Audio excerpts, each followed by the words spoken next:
Boa noite, o meu nome é Inês Galvão e sejam muito bem-vindos aos Jovens e Cidadania. Um programa cujo objetivo é chamar a atenção de todos os jovens e cidadãos portugueses para o seu papel importante na construção da nossa sociedade. Mas para juntos abordarmos temas inerentes a esta questão, esta noite eu conto com dois comentadores, eles que são Nuno Correia, licenciado em Fisioterapia, boa noite Nuno, e Elson Ventura, estudante na área de Direito. Boa noite, Elson. Então vamos desde já quero pedir ao Elson que possa ler um dos princípios fundamentais que constam na nossa Constituição da República. Então, antes de mais nada, boa noite. Vou ler o artigo 2º da Constituição da República Portuguesa, referente ao Estado de Direito Democrático, que diz: a República Portuguesa é um Estado de Direito Democrático baseado na soberania popular, no pluralismo de expressão e organização política democráticas, no respeito e na garantia da efetivação dos direitos e liberdades fundamentais e na separação e interdependência de poderes, visando a realização da democracia económica, social, cultural e o aprofundamento da democracia participativa. Muito obrigado, Elson. E até porque esta noite o tema está relacionado com a economia, mais na vertente da pobreza. E neste sentido, Nuno, eu queria perguntar, aliás, mais do que perguntar, nós podemos ver que os portugueses, ao longo dos anos, têm cada vez menos poder de compra. A que será que se deve esta questão? Acho que isso pode-se centrar em várias questões. Temos visto, é um facto. Acho que tem havido mais pobreza no poder de compra, ou seja, a inflação, os preços a subirem, uma escalada dos preços, então desde a pandemia tem havido uma escalada enorme e não vemos os ordenados, os vencimentos, as pessoas acompanharem isso. Logo, e é também uma discrepância. Já estávamos mal antes, então agora acho que ainda se vê mais a discrepância. Vimos muitas vezes as notícias na televisão, o cabaz alimentar cada vez mais caro, mas o rendimento mensal das famílias não está a aumentar. Ou quando aumenta, nunca é proporcional ao aumento que se vê na inflação. Muito que digam que há aumentos similares da inflação, mas há todo um conjunto de impostos que depois vão sendo também aumentados, que acabam por anular esses aumentos salariais que se verificam tanto na função pública como no privado. Por isso, acho que tem que ver mais essas medidas. Temos que, se calhar, criar as medidas contra a inflação, é verdade, e aumenta-se juros, mas também com isso está-se a empobrecer as pessoas. Então temos que criar medidas, não sou só apologista de aumentar salários indiscriminadamente, mas criar medidas de gerar riqueza. Gerar riqueza para as pessoas, para o país. Se o país for rico, consegue distribuir essa riqueza às pessoas que são os donos do país, não é? Basicamente. Eu acho que isso é que está a faltar muito, é centrarmos muito na questão de recolher impostos, para diminuir a dívida, para tapar alguns buracos, mas não para desenvolver e criar riqueza. E isso é que é o grande problema do nosso país, é isso. E mesmo para os jovens, não é criada essa capacidade dos jovens poder desenvolverem riqueza, serem papel ativo no desenvolvimento da riqueza do país. E é interessante o Nuno falar na questão dos jovens, porque os jovens, sendo o futuro do país, existe um grupo dentro dos jovens que são estudantes. E, Elson, enquanto estudante, eu tenho a certeza que não é fácil gerir a questão do estudo com a questão de sustentar-se. Como é que vês esta questão? Por exemplo, há um estudo, por acaso, recente, que fala que 68% dos alunos de ensino superior apresentam dificuldades financeiras. Ou seja, nós estamos a entrar numa fase onde os alunos estão a estudar, a fazer o seu ensino superior, mesmo em vez de se preocuparem não só com as suas aptidões académicas, também precisam se preocupar em como vão pôr comida na mesa, como vão conseguir sobreviver aquele mês e passar para o próximo. Ou seja, encontramos mais situações de estudantes trabalhadores onde não só eles têm toda a questão laboral, académica, mas também têm toda a questão que têm de trabalhar para conseguirem pôr a comida na mesa, onde muitas das vezes não é suficiente. Muitas das vezes é em situações onde eles não sabem como vão terminar o mês com comida na mesa ou sabendo que têm todas as suas necessidades supridas. Exatamente. E aí temos entrar uma questão que é a habitação, né? Porque uma parte dos jovens tem que se deslocar das residências onde estão, porque não há, se calhar, ensino universitário adequado ou o que eles pretendem, bem para as necessidades, Lisboa, Porto. E o que se vê no Lisboa Porto, a habitação, está em preços astronómicos. E vemos famílias a ter que sustentar os seus filhos sem condições para isso. Ou seja, queremos que as pessoas sejam participantes no desenvolvimento da riqueza do país, mas não damos condições para isso. Ou então têm que ir trabalhar, mas para trabalhar impede um bom rendimento escolar. Então há aqui um conjunto de situações que é um círculo enorme e que não está a ser controlado. E é importante nós falarmos não apenas na pobreza em si, nas questões económicas, mas o modo como esta questão impacta toda a vida de um ser humano, neste caso de um cidadão. E, Nuno, enquanto profissional de saúde, uma das áreas que nós sabemos que a pobreza acaba por influenciar é a própria saúde, o sentido tanto da procura de cuidados como da prevenção. Enquanto profissional de saúde, o que é que tu podes dizer relativamente a esta questão? Isso é que vemos. Vemos o SNS a não dar respostas, ou ser capaz de dar resposta, porque há um fluxo dos trabalhadores para o privado a absorver muitos trabalhadores, por inúmeras razões, desde a primeira, a cabeça, a parte salarial. Então, o SNS não dá resposta a tudo isso. Então, ou seja, não conseguem dar resposta, têm que procurar. Vão procurar onde? Atualmente, acho que 3 milhões de pessoas têm seguro de saúde. Então, ou seja, há pelo menos 7 milhões que não têm seguro de saúde. 7 milhões não têm capacidade de pagar consultas particulares. Então, vai afetar. Se eu não consigo aceder ao SNS, o qual eu desconto os meus impostos, tenho que recorrer a um privado pelo qual eu não tenho vencimento ou capacidade financeira, a economia está a influenciar a minha saúde. Porque se o privado não, está lá disposto para isso, mas preços que só estão acessíveis, ou quem tem saúde, ou quem tem um bom capacidade financeira para tal, então não estamos a conseguir a chegar ao que o Elson tinha falado sobre a Constituição. A Constituição não está a ser aplicada nas pessoas. Aliás, força, Elson. Desculpe, Inês, e pegando um pouco no que não está a dizer, há estudos que revelam que o Estado português investe cerca de 14 bilhões só na manutenção da saúde. Ou seja, não estamos a falar de 1 milhão, estamos a falar de 2, estamos a falar de 14 bilhões. E mesmo assim verificamos casos onde de pacientes que não têm como ser atendidos ou de falta de escassez de profissionais de saúde para atenderem, o que mostra que exatamente há uma precariedade do sistema de saúde e que tem que ser reformado. Lá está. E um pouco da minha área também, na parte da gestão de saúde, fala isso mesmo, estamos a gerir mal os recursos. Eles existem. Eles existem. Exato. Se gerirmos, canalizamos para a prevenção, vamos ter uma maior poupança do que nos cuidados que vamos prestar em cuidados agudos. É isso que é a mentalidade. E tudo isto entramos já noutro campo, que é no campo da percepção política, da percepção social, que isso é que é importante muitas vezes passar, do que nós temos que prevenir. Gasta-se menos a prevenir do que a tratar. Exatamente. E depois, claro, porque entrar outro campo ainda, que é na indústria farmacêutica, mas isso não é. E nós aqui estamos a comentar, portanto, tudo o que acaba por ser influenciado pela economia, mais que pela pobreza. Já falámos na questão da habitação, já falámos na questão da saúde, mas é uma área que nós não podemos esquecer, que é também as próprias condições que cada profissional tem para trabalhar. Eu queria perguntar aqui ao Elson, enquanto estudante, certamente que no seu percurso académico já ouviu falar de casos relacionados com esta temática de professores quererem exercer a sua área profissional, mas não terem as condições necessárias para que isso aconteça. Verifica-se muito, ou seja, essa falta de investimento na situação dos professores. Quem fala professores fala de outros funcionários, por exemplo, daqueles que trabalham nos transportes públicos, que também, quando não têm as suas necessidades atendidas, recorrem àquele que é um direito que lhes foi atribuído pela Constituição, que é direito à greve, direito a apresentarem essas opiniões. Isso tudo influencia. Porquê? Porque uma sociedade, ela funciona. Todos os elementos de uma sociedade compõem-se e juntos é que formam a união que temos numa sociedade.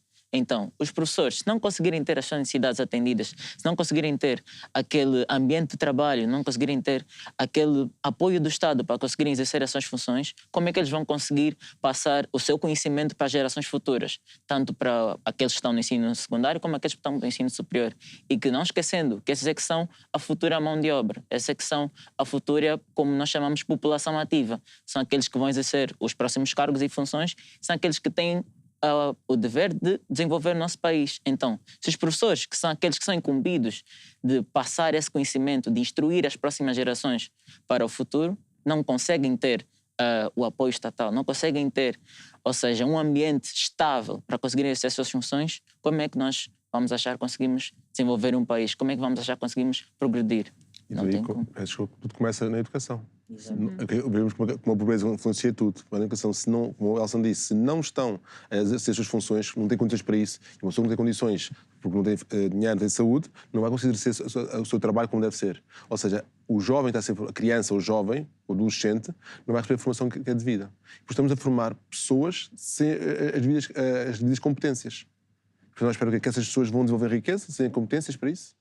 E indiretamente não estamos a facilitar aqui um processo de progressão da sociedade. Não se dá a facilitar, não se entende se quer-se facilitar, se não querem facilitar. É que é um conjunto de situações que vai sempre vir ao mesmo. É a regressão da sociedade e prejudicar o desenvolvimento da sociedade e dos jovens, especialmente dos jovens. Então, antes de nós continuarmos a conversa, eu quero convidar a doutora Luísa a poder comentar um pouco esta temática à luz do que diz a nossa Constituição da República Portuguesa.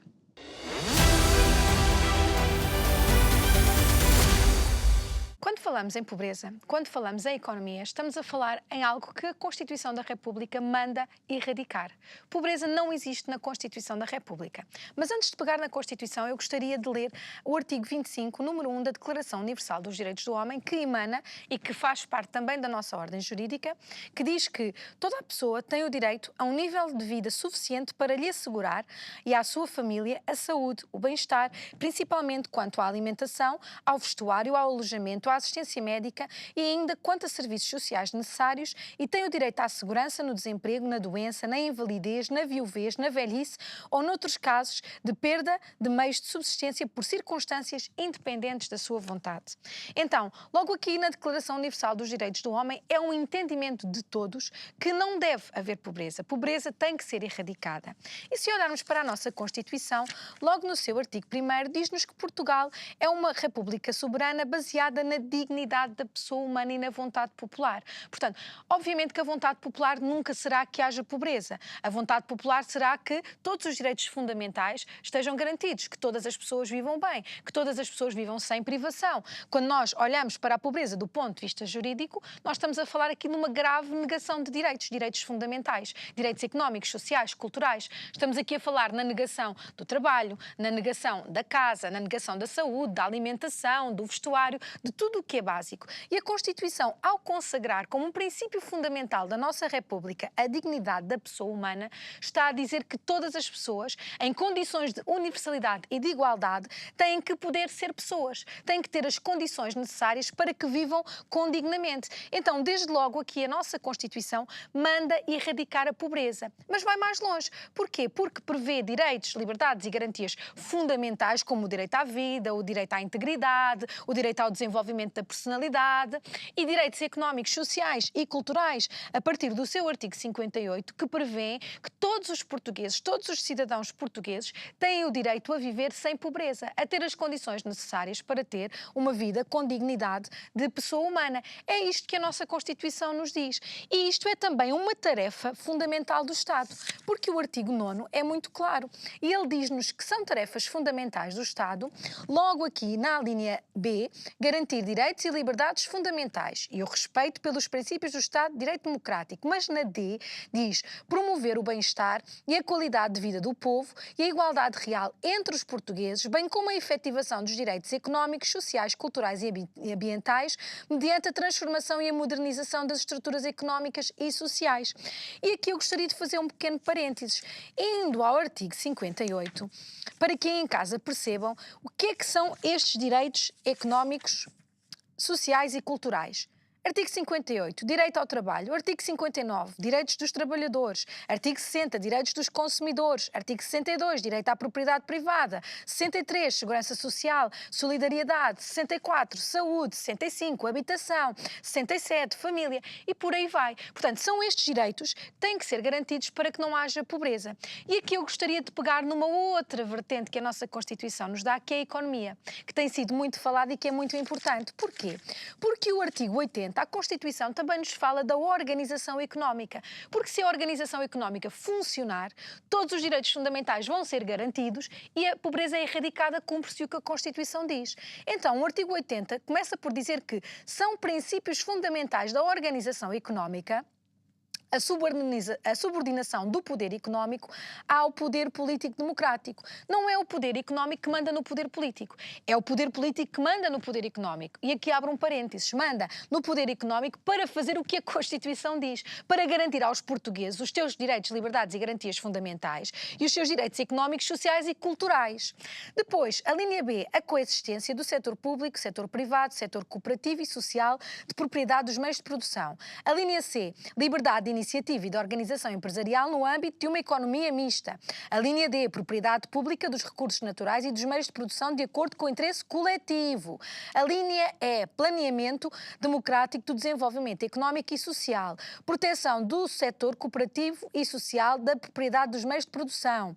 E isto leva-nos ao artigo 81, que nos diz que nesta organização económica são incumbências prioritárias do Estado português fazer o quê? Incumbe prioritariamente ao Estado no âmbito económico e social promover o aumento do bem-estar social e económico e da qualidade de vida das pessoas, em especial das mais desfavorecidas no quadro de uma estratégia de desenvolvimento sustentável, promover a justiça social, assegurar a igualdade de oportunidades e operar as necessárias correções de desigualdades na distribuição de riqueza e de rendimento, nomeadamente através de uma política fiscal, assegurar a plena utilização das forças produtivas, designadamente zelando pela eficiência do setor público. Aqui mais à frente, assegurar o funcionamento eficiente dos mercados, a linha F, de modo a garantir a equilibrada concorrência entre as empresas e a contrariar as formas de organização monopolistas e a reprimir os abusos de posição dominante e outras práticas lesivas do interesse geral. Ou seja, há uma organização económica que tem que ser cumprida pelo poder político em vontade do povo, que é soberano. Para quê? Para que tudo funcione e para que a pobreza seja realmente erradicada, porque nenhum português tem que viver na pobreza. A Constituição da República protege.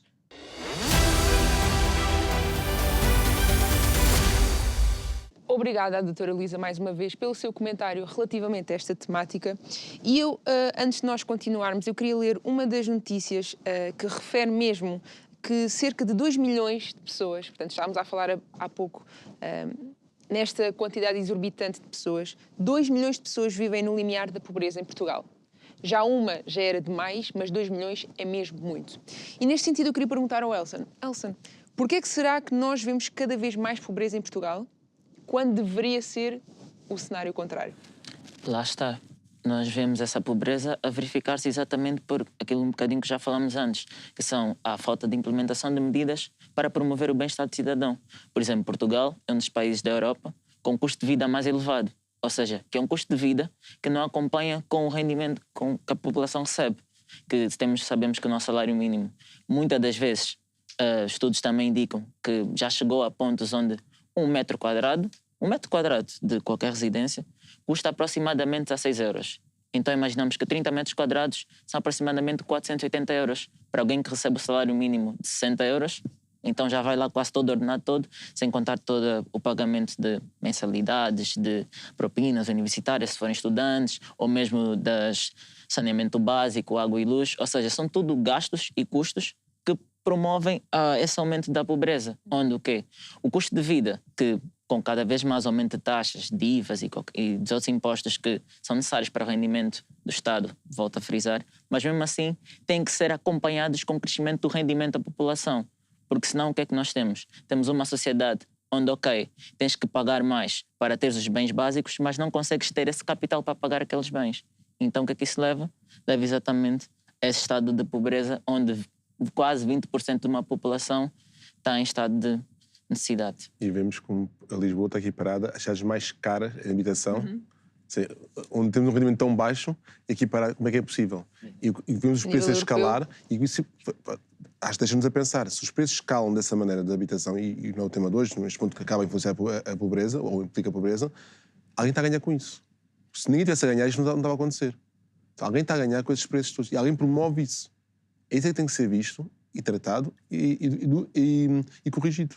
E podemos pôr em causa a gestão do dinheiro que nós estamos a fazer enquanto contribuintes. Estamos a confiar parte do nosso salário em prol de um desenvolvimento. Do dinheiro e das políticas que são económicas para o país. Lá está. Quem é que é favorecido com isso? Exato. Quem é que tem que ser favorecido num país? É o povo ou é os grandes lobbies? E será que Portugal tem um potencial para trabalhar em prol da nossa sociedade? Eu acho que não, tenho certeza que sim. E temos condições, temos recursos para isso, temos mão de obra para isso. E nós vemos uma grande parte dos jovens que quando imigram lá para fora, eles conseguem desenvolver grandes projetos, são bem falados. Ora, basta isso. Mas também acho que depende de quem aplica as leis, que a lei já está feita, é aplicá-las corretamente, mas também depende de nós, cidadãos, jovens e menos jovens, de também termos esse espírito de ir à procura e desenvolver. Claro que tem que haver um suporte legal, tem que haver um apoio de todo o Estado, e que tem que fazer isso, tem mesmo que o fazer, suportar isso, para que todos nós possamos gerar riqueza e ser empreendedores também. E é um bom ponto que nós podemos tocar.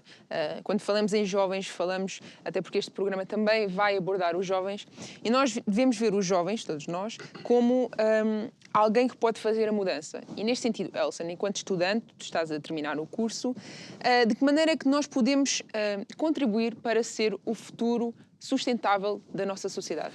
Então, o jovem, lá está, tem esse, não chamaria fardo, mas tem essa missão de conduzir o país da manhã, de conduzir aquilo que vão ser as próximas gerações depois deles, anos que determinam como vai ser o país daqui a algum tempo. Então, e os jovens, para terem condições para isso, é necessário que eles tenham educação e preparo para isso. E o que é que nós sabemos? Que a educação é investimento. É como todo aquele pai que investe na educação do seu filho, não sabe que tipo de profissional o filho vai ser, mas investe acreditando que o filho vai ser o melhor profissional que existe. E é esse o pensamento que o Estado também tem que ter face aos jovens. Claro que existem projetos como o Tens Futuro em Portugal, que visa várias áreas e que ajuda a promover na questão de casas para estudantes ou mesmo de bolsas para estudantes em estado de trabalho, estudantes trabalhadores, mas mesmo assim falta um incentivo maior.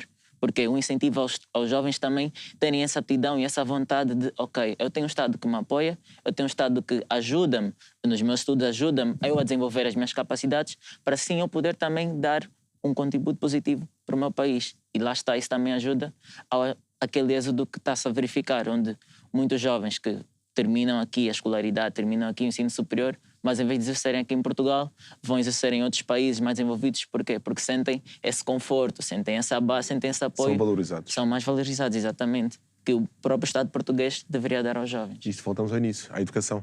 Se for essa educação desde o início, mas não é dada. Até podemos partilhar um bocadinho, às vezes mesmo no ambiente escolar. Já se comenta aquela questão de... Eu lembro-me de ter colegas meus no secundário, se não der certo cá, eu vou para aqui. Já existe muito esta mentalidade de não, se não der certo cá. Se não acho que é uma cultura muito cultural no nosso país, a imigração, não é? Estamos num ponto estratégico também que favorece. Exatamente, temos nossas gerações anteriores, de avós, bisavós, mesmo alguns de pais, foram imigrantes, ou são imigrantes, não é? Então isso é algo que é cultural já. Porque desde o início há espírito de temos que ir lá para fora. Nunca ficar esse espírito, se calhar, no próprio país, desenvolver riqueza e apostar em quem cá está para reter os seus que cá estão.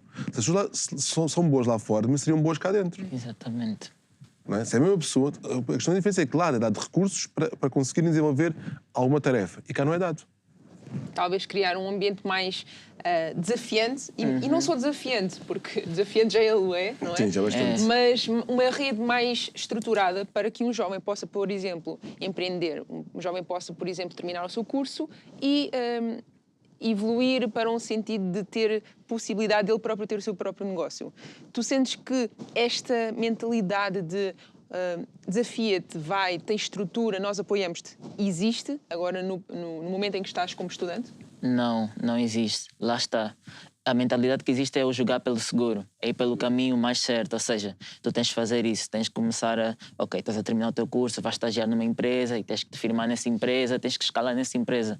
Não há aquele incentivo de, ok, tu tens a tua ideia, tu tens o teu projeto, vai à frente, conquista. O Estado também ajuda-te com pesquisas, com ideias, mesmo com patrocínios e tudo mais, com investimentos, para tu pesquisares. Não há isso, e é isso que deve-se verificar mais. Por exemplo, Portugal, que tem um turismo balneário muito forte, que sabemos que várias partes da Europa, no verão, vêm para cá, para a área do Algarve, vêm de outras áreas do território português, para o turismo balneário, porque é por causa do clima que o território português tem. Então já era uma forma do Estado também investir nos jovens. Ok, temos essa área do turismo. Então, jovens, investam mais, deem aquele investimento, deem aquele incentivo, mesmo através de cooperação com empresas privadas, com setores privados também, para dar esse estímulo aos jovens. Ou mesmo o êxodo rural que se verifica. Também o investimento nas áreas rurais, que também tem muito pano para a manga para desenvolver mais. Ou seja, são alguns exemplos dos vários que nós temos no território português, porque é um território que, apesar de ser um território mais pequeno, mas mesmo assim tem muita possibilidade de desenvolver, muita possibilidade de ser ainda explorada,